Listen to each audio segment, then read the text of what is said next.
ಆ RC ಅವರು ಇದುವರೆಗೂ ಒಂದು ಮೀಟಿಂಗ್ ಕರೆದಿಲ್ಲ, ಇದುವರೆಗೂ ಒಂದು ಮೀಟಿಂಗು ಆಗಿಲ್ಲ. ಇವ್ರಿಗೆ ಎಲಿನೇಷನ್ ಆಗಿರೋದು ಒಂದು ಸಭೆಯಲ್ಲೂ ಆಗಿಲ್ಲ. ಆದ್ರೂ ಅವ್ರ ಎಲಿನೇಷನ್ ಆಗಿದೆ. ಮೈಸೂರು DC ಅವರು ಹೇಳ್ತಾರೆ ಇನ್ ಮುಂದೆ ಮಾಡ್ಕೊಳ್ಳಿ, ನೀವು ಪರ್ಮಿಷನ್ ತಗೊಳ್ಳಿ ಅಂತ. ನೋಡಿ ಹೆಂಗೆ ಹೇಳ್ತಾರೆ DC ಅವರು, ಮೈಸೂರು DC ಅವರು.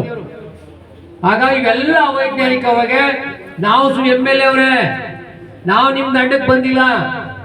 ಹುಲಿ ನಮ್ ದಂಡಕ್ಕೆ ಬಂದ್ರೆ ನಾವು ನಿಮ್ ದಂಡಕ್ಕೆ ಬರ್ಬೇಕಾಯ್ತದೆ. ಏನಾದ್ರೂ ಪಡ್ಗೂರು ಅವ್ರ ಮೇಲೆ, ರೈತರ ಮೇಲೆ ಕೇಸ್ ಹಾಕಿದ್ರೆ ನಾವು MLAನೂ ಬಿಡಲ್ಲ, ಮಿನಿಸ್ಟರ್ನೂ ಬಿಡಲ್ಲ, ಸರ್ಕಾರನೂ ಬಿಡಲ್ಲ.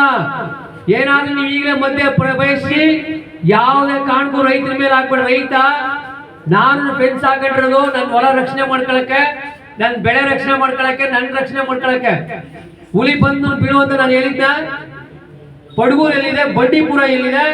ಹಾಗಾಗಿ ನಾವು ಅವ್ರಗಳಿಗೆಲ್ಲ 25 ಲಕ್ಷ ರೂಪಾಯಿ ಕಾರ್ ಕೊಡ್ತೀವಿ, ವೆಪನ್ಸ್ ಕೊಡ್ತೀವಿ, ಸಂಬಳ ಕೊಡ್ತೀವಿ, ಎಲ್ಲನೂ ಕೊಡ್ತೀವಿ. ನೀವು ಕಾಯಕ್ಕಿರೋರೇ ಮಾಡಿಲ್ಲ ಅಂದ್ರೆ ನಾ ಏನ್ ಮಾಡಕ್ಕಾಗುತ್ತೆ? ಹಾಗಾಗಿ ಇನ್ ಮುಂದೆ ಒಂದು ಕುರಿ ಮರಿ ಸತ್ರು, ಒಂದು ಹೊಸ ಸತ್ರು, ಅದಕ್ಕೆ DFA ಕಾರಣ, CFA ಕಾರಣ.